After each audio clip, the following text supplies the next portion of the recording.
Finding love.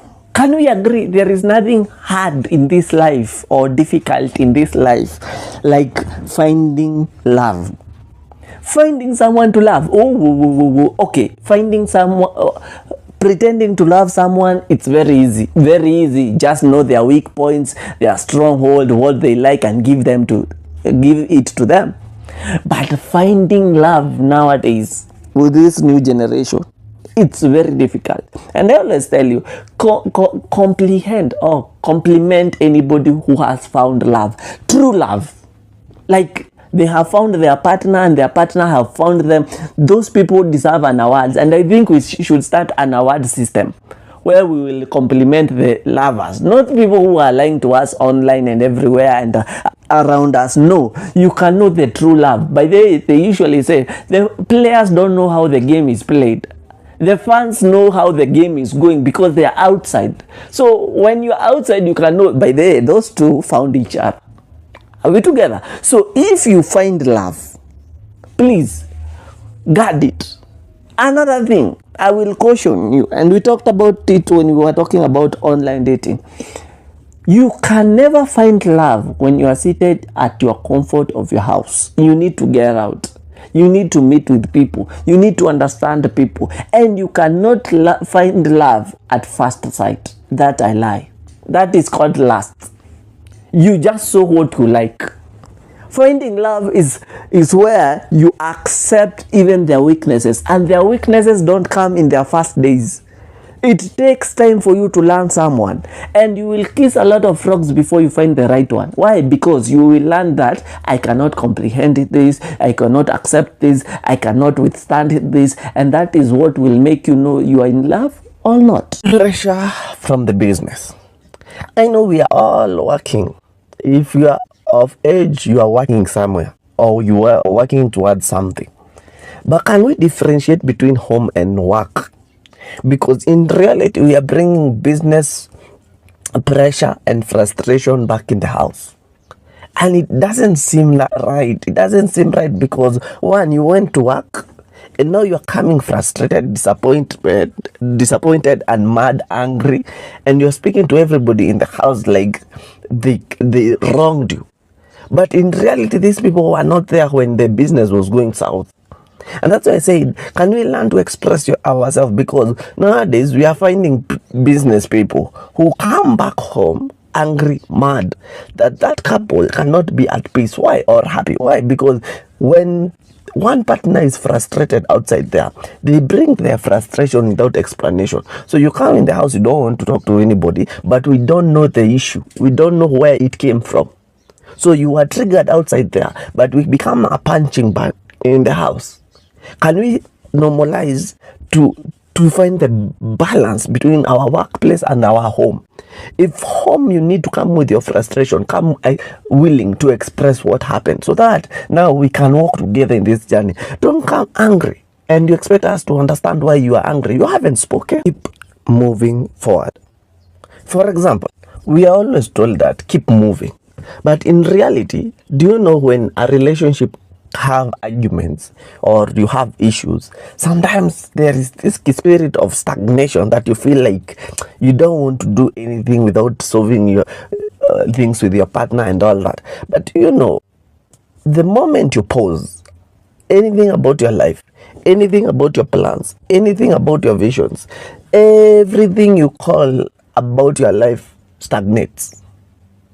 Because you will look at this issue like we have arguments, so I will not go to work, I will not work on my dreams, I will not look up on our plans, I will pause them until we find a solution. Let me ask you a question. Do you know there are people who argue and they never get a solution, and it ends and it ends and it ends? So if you had a vision or you had a goal or you had a dream, the dream dies with the argument. But what if the argument did not pause your plans? The problem did not pause your dreams. You worked on it as you are looking for solution. Most of the successful people you will listen who are single and or divorced, they continued with what they were doing. Because we have an issue, yes, but the dream doesn't have an issue.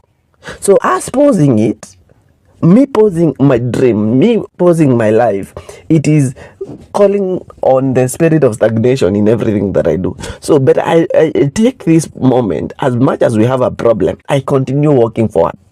Because maybe where you are, you cannot get a solution. Maybe when you are continue moving forward, it is when you will get a solution there. But you are in the house, you have closed the doors, you have closed the window, you are crying. How will you help yourself? Me, I'm team messages. I'm not team calls. Because let me tell you something. One day, you realize that you need somewhere to refer to. You know, I usually say, if you don't have evidence, there is no case. So if you don't have an evidence of your love, sometimes people provide screenshots of how long the call was. The call doesn't have details of what you guys spoke about. Me need to know in the morning I was told good morning. I want to know in the evening I was told I love you. In between the line, in the day I was asked, maybe have you eaten? Those are evidences of the love. But you are there. Yes, you hate calls. But let me ask you a question. What gives you the proof? Yeah? If it was not written that person loves you. Or you will say it was written in your mind. No. That is stupidity. There's a time that you are down, that you only want to see an evidence of love. And sometimes you go back to those conversations and you're like, yeah, so I will not give up. If this person still hold on to it, I'll not give up. But you are there, you want to call. No. Me, I want evidence. And I know your person want evidence. And it is becoming hard for you, and that's why you have never understood why they want those text messages. As much as you call, they still want to text because they want the evidence of your love. Fantasy. Do you know love is all about fantasy? The only difference is, does your fantasy have an expiry date? Do you think that you guys, you will see the finalization or the reality of your fantasy coming to be? Because as the other day I was telling you, most of us have names in the spiritual world that we created with our exes about our kids. But that fantasy never came to happen. Because sometimes people have unrealistic fantasies. I told you you are broke but you want to be a billionaire. How? And you don't have a vision. Because some things, you people, you want 3 kids and you as a couple cannot take care of yourself. You are not able to communicate. But you want to have kids and communicate with them and tell them what? What will you teach them? So your fantasies should be realistic. Your fantasy should not have a deadline so that you can enjoy this life. Have you ever realized of late we have a lot of proposals that don't get a yes, I do? And if you listen to the stories of these couples, they have been dating for 3 years, 5 years, 4 years, 2 years. But when they pop the question, the person says no. Even sometimes women are popping the question because the men have taken so long to propose. And you wonder, why are they saying no? It is because these people are scheming. Maybe most of you are dating people who are using you because of the cold weather. Or they are using you while they are waiting for their love of their life. These people don't love you and they know. If you ask them, they will tell you. Me, I don't think we are compatible. But let's just stay here until the day one of us will get the other person. If you have true conversation in your relationship, your partner will tell you, me, I'm with you because if I'm not with you, I will sleep hungry. If I'm not with you, I will sleep outside. Some of your relationships are circumstantial.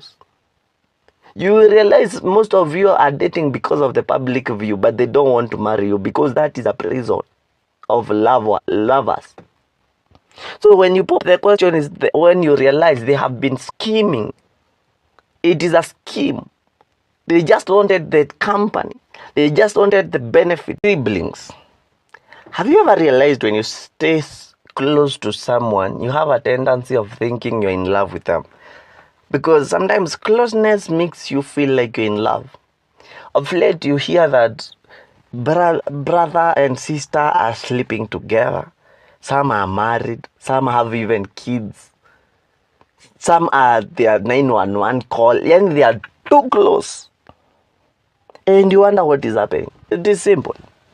You know, you love who is close to you if they give you what you want. But that is not love. That is a version, it's a generic version of love. Because that is what was available. And this is why I say this. If you know your sister or your brother, ask for help too much. Please minimize your assistance. Because they will think you are the man of their life or the woman of their life. They will fall in love. Especially you people who make your siblings your 911 call. Let me tell you something. This is the flesh. This is just the flesh. You cannot control it. The moment you become close, too much close, you will find yourself doing things that are abominable. Things that you cannot even share with your parents. They are done in secret. And you think you're okay. No, it's because you were too close that you didn't allow another person to be close. So anything that came, you did together.